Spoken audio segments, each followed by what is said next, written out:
Greetings again, everybody. We're going to discuss some of the endocrine disorders that present in the newborn period here. And I'm going to start with neonatal hypoglycemia because this is so common, particularly in newborns of diabetic mothers, which is an increasing demographic, particularly here in the US, as diabetes becomes more and more common. We'll also talk about thyroid disorders in the newborn, which includes on both sides congenital hypothyroidism and congenital hyperthyroidism, which is also termed neonatal thyrotoxicosis. We'll talk about neonatal hypocalcemia, which is associated with a very important congenital disorder that you're going to be responsible for in the USMLE. And then we'll finish up with congenital adrenal hyperplasia, which particularly we're going to talk about the 21-hydroxylase deficiency, stereotypically addressed on the test. Neonatal hypoglycemia is defined as a blood glucose of less than 40 milligrams per deciliter between the first feed and 4 hours of life. So after the baby feeds, blood glucose should go above 40 milligrams per deciliter, and usually it's a lot higher than that. But if the blood glucose is lower than 40 milligrams per deciliter between the first feed and 4 hours of life, it's considered neonatal hypoglycemia. And then after that period, after 4 hours, the blood glucose should always be above 45 milligrams per deciliter. So if it ever drops below 45 milligrams per deciliter after that, after 4 hours of life, it is neonatal hypoglycemia. The groups that are most at risk for neonatal hypoglycemia are infants of diabetic mothers. That's probably going to be how this is presented to you on the test. This is a large proportion of these babies. And this results from hyperinsulinemia. So it makes perfect sense pathophysiologically. Baby is inside a mother with diabetes. Mothers with diabetes have a high blood glucose level, so baby's going to get all that sugar. And as the baby gets all that sugar, the baby's pancreas is going to be pumping out more insulin. So the baby gets used to pumping out lots of insulin. Now these babies also tend to be large for gestational age, and that's because they have the higher levels of glucose during their development, so that's something to look for. But they've got the high insulin levels. So once the baby is delivered, they have this high insulin level, but now they're not getting all that glucose from mom. And so since they've been cut off from their glucose source and they have the high insulin levels, they're going to be pulling in any sugar from their bloodstream into the cells, and that's going to leave a low blood glucose level in the bloodstream. Other features that you can see in infants of diabetic mothers, in addition to being large for gestational age, while we're on this topic, include cardiomyopathy, respiratory distress, polycythemia, which will result in a red skin, plethora. Kind of like if you've been following my Facebook page, I took some niacin last night, and I got that niacin flush. It's not comfortable. But plethora is another thing you can see. Cardiac failure. These babies are also typically immature for gestational age, and so they can have a surfactant deficiency, hence resulting in that respiratory distress. They can have hypocalcemia, which we're going to talk about in a little bit. They can have a microcolon, and that's because of the immaturity of the plexus.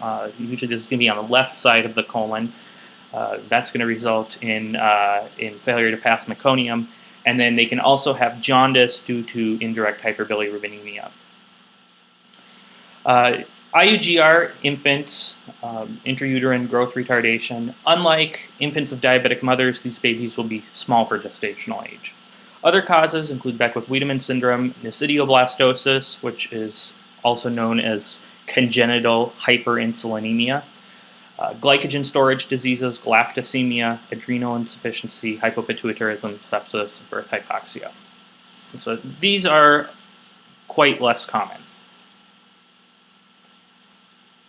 Symptoms include lethargy, poor feeding, irritability, tremors, apnea, seizures. Pretty much the same things that happen in an adult with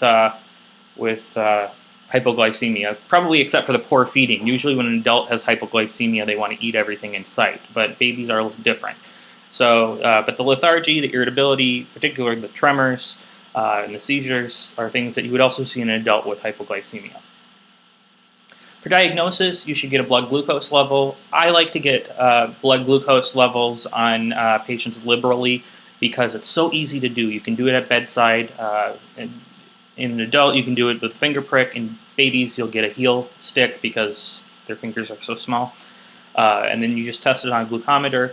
If you're less than 40 between first feed and 4 hours, or less than 45 after 4 hours, then you've got hypoglycemia and you can work that up. The treatment is going to be to consult neonatology. In a lot of cases, these are going to be a little more complex, so you want to have them aboard. The initial management, if the blood glucose is less than 30, so we're not talking just simple hypoglycemia here, we're talking severe hypoglycemia, or if the baby is less than 40 millimeters of mercury milligrams per deciliter with symptoms present, then you're going to administer a bolus of D10 water, and you'll give 2 milliliters per kilogram. So less than 30 or less than 40 with symptoms present. So this is more like a severe hypoglycemia, a hypoglycemia with complications. Otherwise, if they just have uncomplicated hypoglycemia, then you can give them oral sugar, or you can give them, if you can't give them oral sugar for one reason or another, you can give them a dextrose drip. But in any of these cases, you should be doing frequent glucose checks. You should consider metabolic causes if you can't wean them from the IV or supplemental glucose after 5 days of life. So thinking something like galactosemia, you can get a urine for reducing sugars. That will help you there. Now, a lot of these metabolic causes you're going to be able to find out on your newborn screening test. Problem with the newborn screening test is every baby gets one, so it takes about a month for that to come back. And if you're really concerned about a particular disease, you can test for that just in your hospital's lab. So like I said, galactosemia, relatively common compared to some of those other metabolic causes. You get a urine for reducing sugars. You should know that's how you test for galactosemia in babies. And hypoglycemia is a common way for that to present. Complications include CNS problems, but if you treat these babies early on, you shouldn't have complications. Congenital hypothyroidism is an inadequate thyroid hormone production in the newborn. This has an increased incidence in Hispanics in the United States, and 3 to 7% of babies with congenital hypothyroidism will also have other congenital defects. Particularly, we're looking here at ASD and VSD. So it would probably be a good idea if a baby has congenital hypothyroidism to get an echocardiogram. Most cases, however, are just simply sporadic. So some of the etiologies of congenital hypothyroidism are malpositioned thyroid. You may have a thyroid that hasn't descended, a thyroid agenesis, a thyroid that hasn't developed properly, dyshormonogenesis, so that would be a defect in the production of T3 and T4, somewhere along that pathway. There's multiple steps. Hypothalamic pituitary dysfunction, so more of a primary hypothyroidism. And then there are some other causes, and these include intrauterine exposure to radioiodine, propylthiouracil, methimazole. If the mother has Hashimoto's disease, some of those antibodies can cross over through the placenta and get into the baby, which would result in a hypothyroidism. And then another interesting cause is Pendred syndrome. And there is, we're going to see when I show you the cell structure, there is a transporter called Pendrin, and this transporter also exists in the ears. And so you'll see this constellation of hypothyroidism and deafness or ear problems, and that's called Pendred syndrome, and it's inherited. So it's something to keep an eye out for. If a baby has congenital hypothyroidism, keep an eye out in that routine neonatal hearing test. If the baby has an abnormal hearing test in conjunction with hypothyroidism, Pendred syndrome is something you want to look out for. Untreated congenital hypothyroidism is really, really, really bad, but the good thing is we're aware of this and we treat it, right? So if it's not treated, it will lead to really bad cognitive impairment. The baby will have growth defects and other symptoms. And this syndrome of congenital impairment usually leads to mental retardation, growth defects, is commonly referred to as cretinism. And this is considered an archaic term now. It's considered politically incorrect, offensive. That drives me nuts because we're changing the name of it. If you want to change the name of a disease, change the name of a disease. If you're giving it a more accurate name, but everybody knows this is cretinism, and now you can't say that word, and so what do we call this? Untreated congenital hypothyroidism. But you may hear the term cretinism. You shouldn't say that word, I guess, anymore. But you should be aware of what that word means because you'll probably hear it thrown around. I don't like it when they change the name of diseases. It just makes things more confusing. All right, so the symptoms of congenital hypothyroidism, very, very similar to what you're going to see in some cases in adults. So reduced activity, maybe a little lethargic, hypotonic. And when we look at hyperthyroidism, you're going to see that that's similar to adults with hyperthyroidism. So the reduced activity, hypotonia, a large anterior fontanelle, so more than 3.6 centimeters, that's the upper limit of normal. Poor feeding, poor growth, jaundice, decreased stooling and constipation, something you also see in adults with hypothyroidism, and a hoarse cry. In most cases, the baby is going to appear normal initially. Later on, though, particularly if it's not treated, you can see the development of coarse facial features, macroglossia, umbilical hernia, pallor, myxedema, goiter, mottled, cool, or dry skin, similar again to what you can see in adults. For diagnosis, in most cases, the congenital hypothyroidism is going to be detected on a routine newborn screening examination, but in the event that you think that the baby is hypothyroid while they're in the hospital, then the best test, just like in adults, you're going to want to get a TSH and a free T4 level. The treatment, just like in adults, is levothyroxine, and you're going to titrate that levothyroxine until you get a thyroid-stimulating hormone that is just below the upper limit of normal.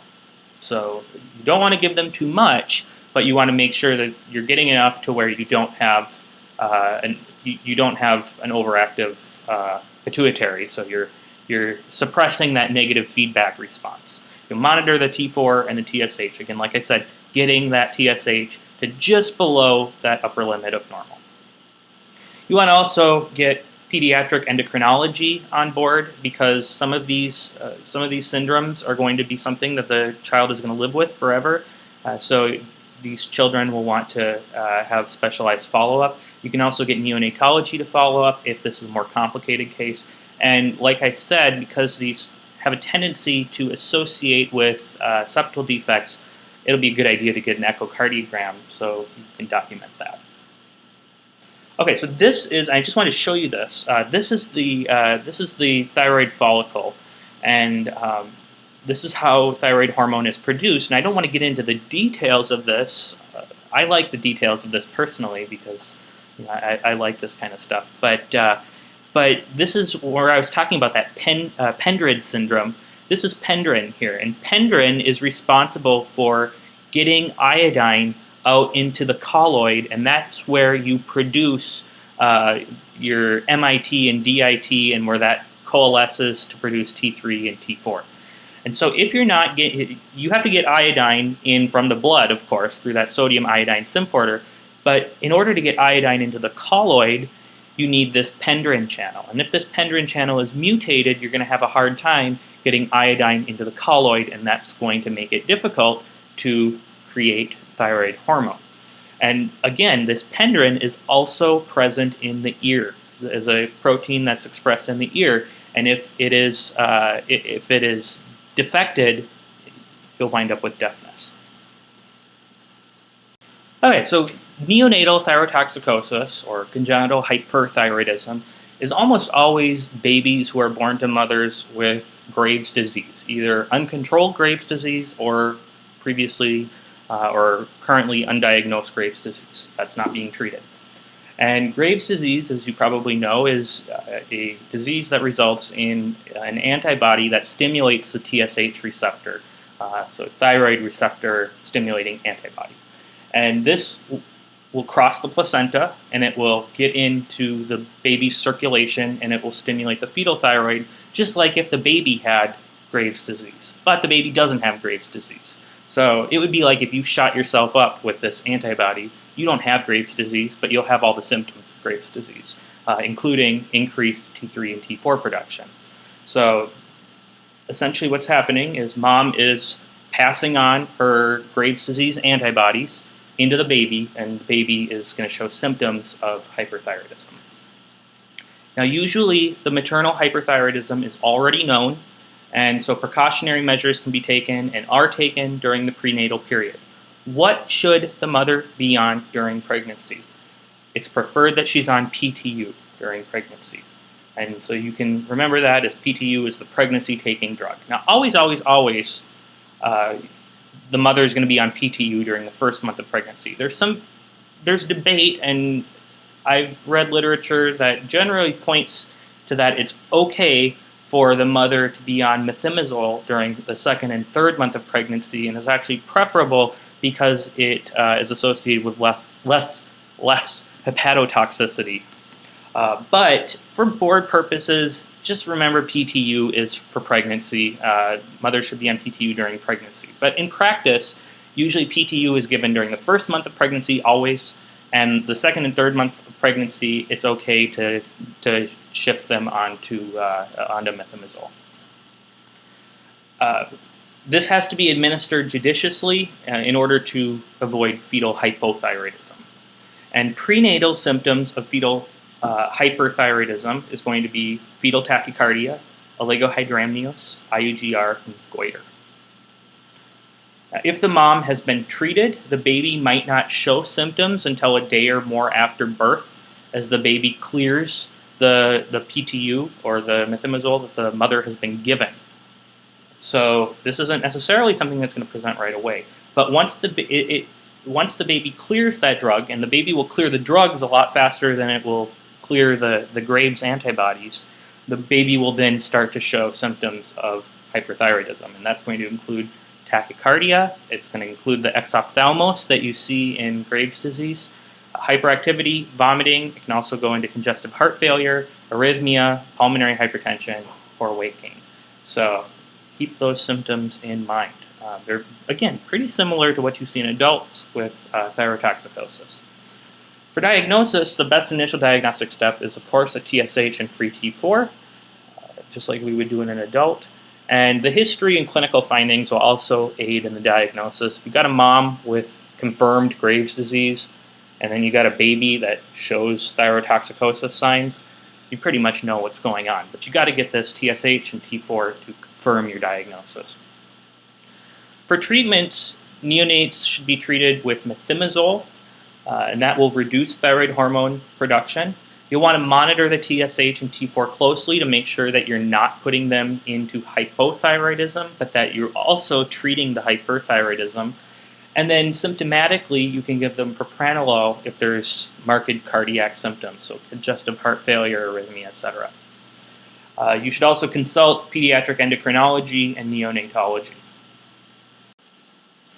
Okay, so another couple diagnoses that can cause thyrotoxicosis. I just wanted to bring these up just in case you run into this, particularly in the clinic. These aren't commonly tested on the test. McCune-Albright syndrome is a disorder where there is generally an increase in all pituitary, anterior pituitary hormones. So you'll have an increase of GnRH, FSH, LH, GH, ACTH, etc. And so this is going to look a little bit different from the baby with maternal Graves' disease in that you have a primary hyperthyroidism, you have an elevated TSH, whereas in the baby with maternal Graves' disease, we'll have a suppressed TSH. However, these babies will also have other symptoms, particularly including cafe au lait spots. McCune-Albright syndrome typically doesn't present in neonatal life, but if it happened to, you should consider this if hyperthyroidism doesn't remit after 6 months. Babies with maternal Graves' disease will typically remit after 6 months. That antibody should be cleared out. But if Thyrotoxicosis presents in a newborn older than 6 months of age, or if you've been treating them and it doesn't remit after 6 months, this is something to consider. And a good workup for this would be to get levels of your other anterior pituitary hormones, and they should be increased. A TSH receptor mutation is rare. Typically it's familial in origin, so you'll want to know about that. But this is an alternative diagnosis to McCune-Albright if you have a baby with hyperthyroidism, and in this case you would have a low TSH because you have a TSH receptor mutation. In this case, the hyperthyroidism doesn't remit after 6 months, and then you'll also have other pituitary hormones that are not elevated, whereas in McCune-Albright, the other pituitary hormones will be elevated.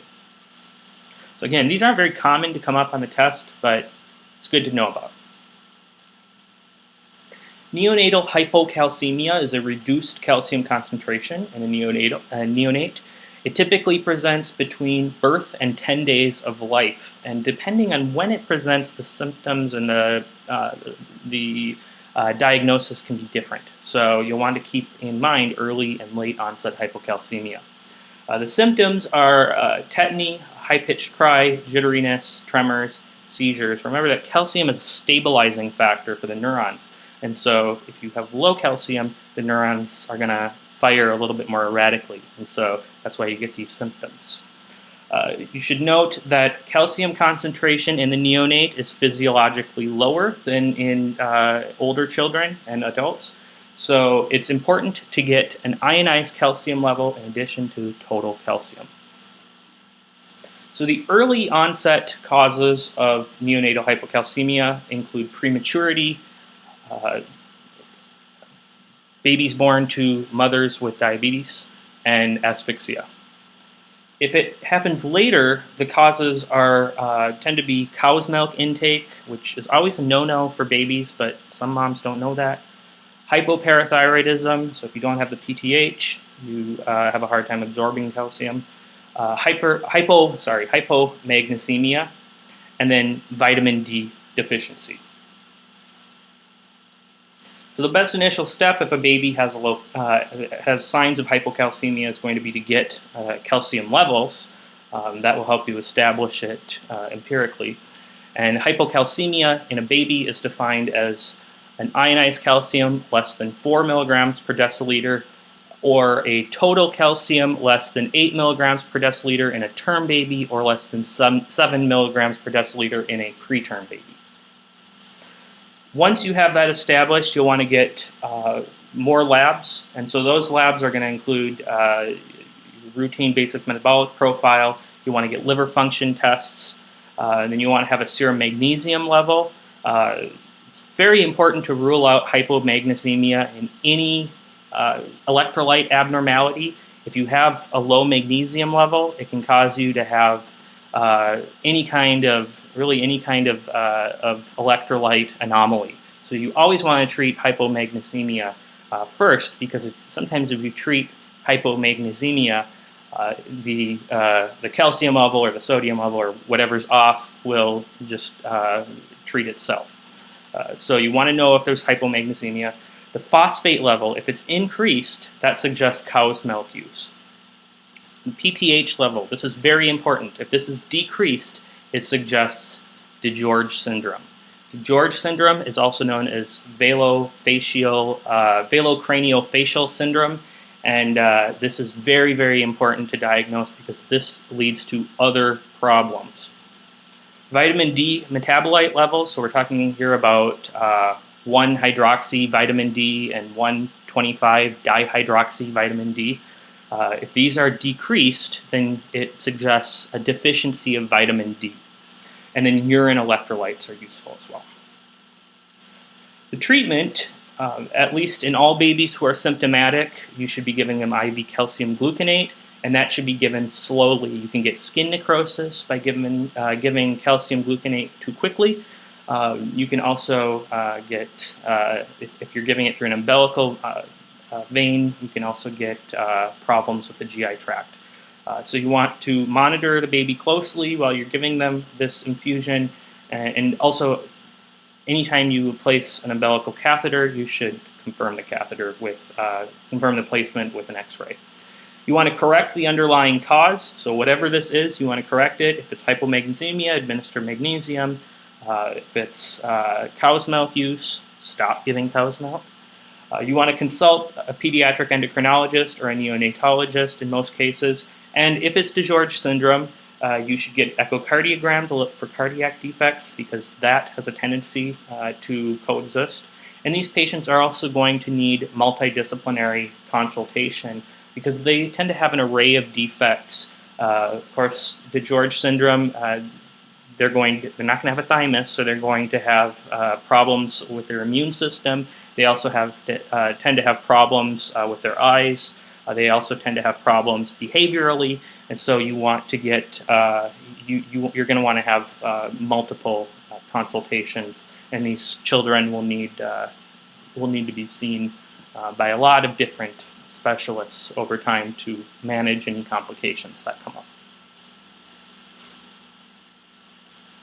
Okay, so finally we're going to talk about CAH, and before we talk about CAH, I just want to remind you of the androgen synthesis pathway. Remember that we start with cholesterol, which can be formed from acetate, but cholesterol is your precursor to your mineralocorticoids, which is aldosterone primarily, your glucocorticoids, which is cortisol, and your sex steroids. So your mineralocorticoids are responsible, aldosterone is responsible for salt intake, so getting salt, reabsorbing salt from your kidneys, getting it into the bloodstream, which is important for managing your blood pressure. Cortisol is an important glucocorticoid, which is responsible, plays roles with the immune system, suppression, and also plays roles with other things as well.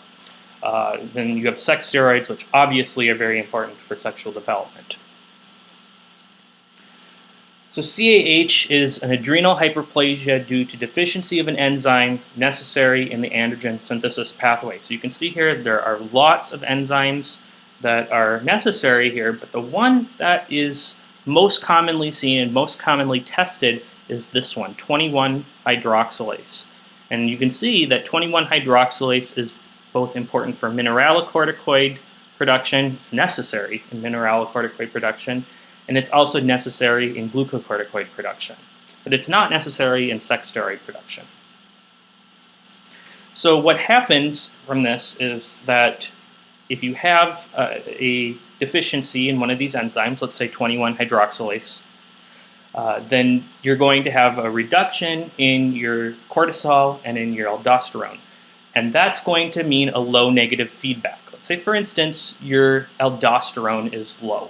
If your aldosterone is low, you're going to have a low sodium reuptake, which is going to result in low blood pressure. And that's going to increase your ACTH production. And as your ACTH production is stimulated, and also CRH from the hypothalamus, as those are produced, it's going to stimulate the adrenals, but you're still not going to get cortisol and aldosterone. So you have this sort of vicious cycle, and you get adrenal hyperplasia from it.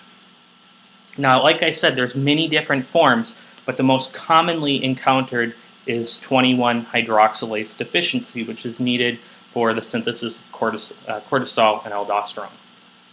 So the pathophysiology here, like I mentioned, the absence of 21-hydroxylase results in a low cortisol and low aldosterone, and this is going to cause an increase in ACTH and CRH, and this stimulates adrenal activity. However, the problem is that regardless of how much you stimulate the adrenals to make these steroids, because you have a deficiency in this enzyme, you can't make mineralocorticoids and you can't make glucocorticoids. All that's going to happen is you're just going to make more sex steroids. And the fact that you have elevated androgens is the problem. And this is how the baby is going to, well, the female baby is going to present. The female baby is going to be virilized.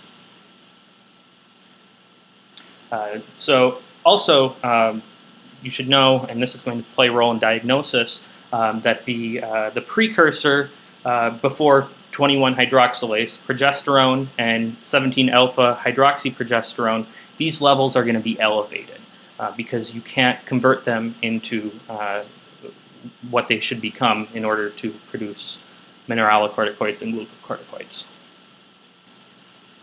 So the symptoms, as far as presenting early on when the baby is born, if it is a female, they tend to have ambiguous genitalia. That's due to those elevated androgens, and that's going to virilize the baby. Viralization, it comes from the Latin word vir, and that means man. So it means they're masculated. So ambiguous genitalia, they can have an enlarged clitoris, which can look like the head of a penis. They can have fusion of the labia majora, which can look like the shaft of the penis. And they can also have an abnormal urethral path. Males, however, tend to appear normal at birth because there's not much change. So what you might notice, but it really takes an astute clinician, is increased scrotal pigmentation. And you can get increased pigmentation in females as well.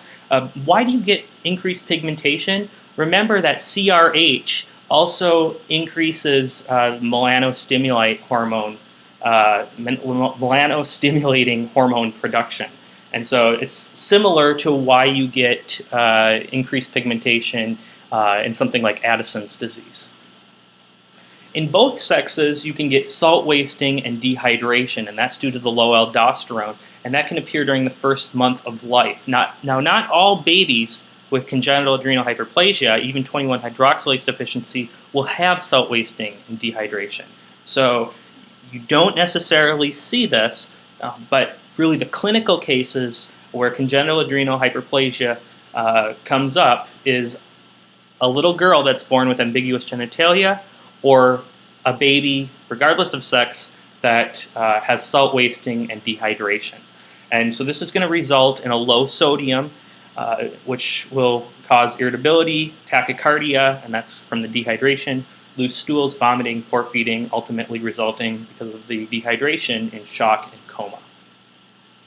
As far as diagnosis, congenital adrenal hyperplasia is one of those things that are tested as part of the newborn screening examination. However, if you suspect CAH, you should get electrolytes. And because there's a low aldosterone, which remember, aldosterone is responsible for reuptaking sodium in the kidneys and, as a consequence, kicking out potassium. If you have a low aldosterone, you're going to have a low serum sodium and a high serum potassium. So this would make you more suspicious for CAH. And then what you can get that's more specific for CAH, particularly the 21 hydroxylase deficiency, is that 17 alpha hydroxyprogesterone or a 17 or just progesterone. So 17 alpha hydroxyprogesterone or progesterone. Those will both be increased in babies with 21 hydroxylase deficiency. So both of these products here. You could just get 17 alpha hydroxyprogesterone. That's fine too. Okay. So here is an example of congenital adrenal hyperplasia. You can see here this clitoromegaly. You have a little bit of fusion of the labia majora. So I'm not sure if this is ambiguous genitalia or if this is this would be severe ambiguous genitalia if this were a girl. But you can see increased pigmentation. I believe this is increased scrotal pigmentation. However, it might be, you might also have, it's hard to see just from the picture, but you might also have ambiguous genitalia because that looks like it might be a cleft there. The treatment for these babies are going to be, of course, fluid resuscitation and close monitoring of electrolytes if they have the salt-wasting version of CAH. Glucocorticoids should be titrated to normalize the 17-alpha hydroxyprogesterone levels. Glucocorticoids would be like hydrocortisone. Mineralocorticoids, such as fludrocortisone, should be administered, and you'll monitor the blood pressure and renin levels. Of course, consult pediatric endocrinology. They're going to be treating these children long term. And then consult pediatric urology and/or gynecology. For girls, these babies will need, possibly will need surgery to correct their urethra, and they'll also need surgery to correct the external genitalia. Now, important, I didn't include this as part of diagnostics and treatment, but it may be useful to get a haplotype on these babies, because if a baby has ambiguous genitalia, you might not know if it's a boy or a girl, especially if it's really, really significant virilization. It could be an XX baby, but it looks like it has a penis, and so you may misdiagnose the gender. So if a baby has congenital adrenal hyperplasia, make sure and get a haplotype. If you have any questions, feel free to let me know.